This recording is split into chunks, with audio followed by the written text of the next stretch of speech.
Bonjour, bonsoir, JP pour JP Online, une chaîne dédiée aux jeux de rôle et aux mondes imaginaires.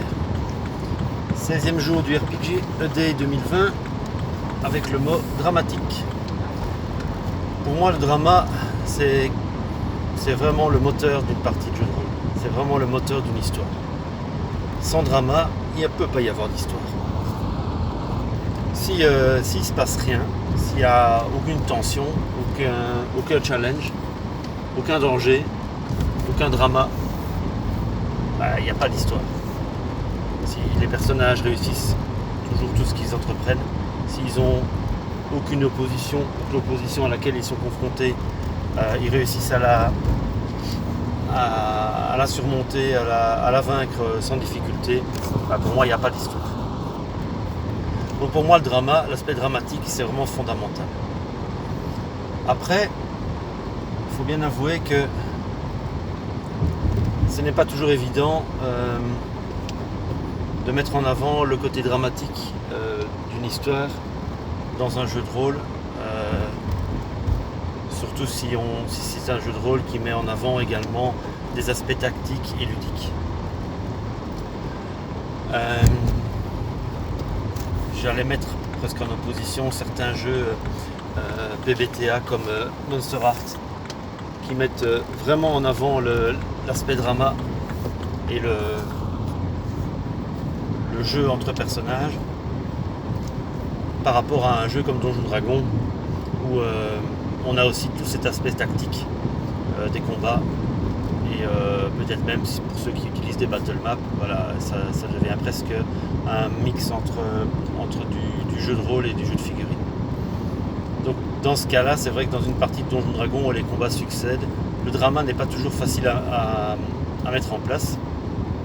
Il ne transparaît pas toujours et il laisse parfois la place aux aspects stratégiques, ludiques.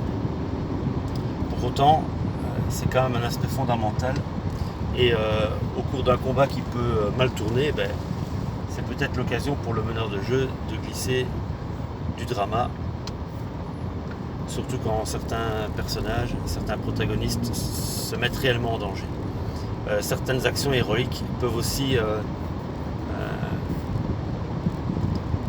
donner des scènes pleines de drama.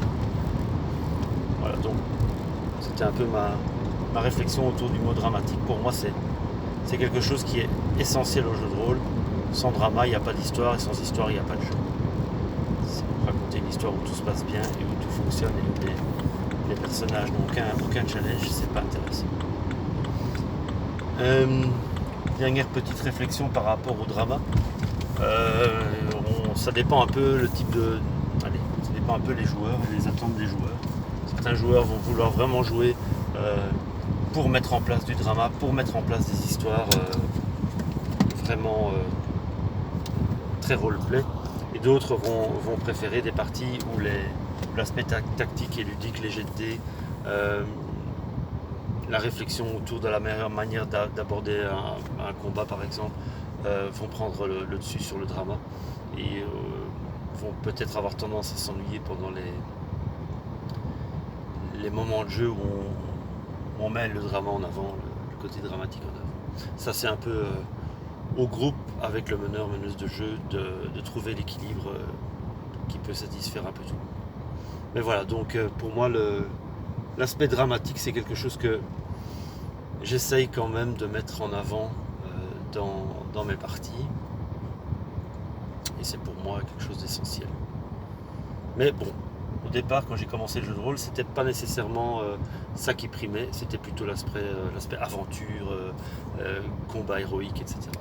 C'est après que j'ai commencé à exploiter un peu plus ces aspects dramatiques, autant que je pouvais en tout cas dans les groupes où j'étais. Voilà, ce sera tout pour moi pour ce mot dramatique.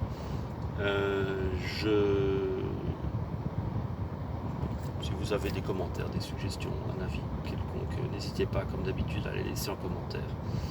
Et je vous souhaite une bonne journée, une bonne soirée ou une bonne nuit, où que vous soyez. Au revoir.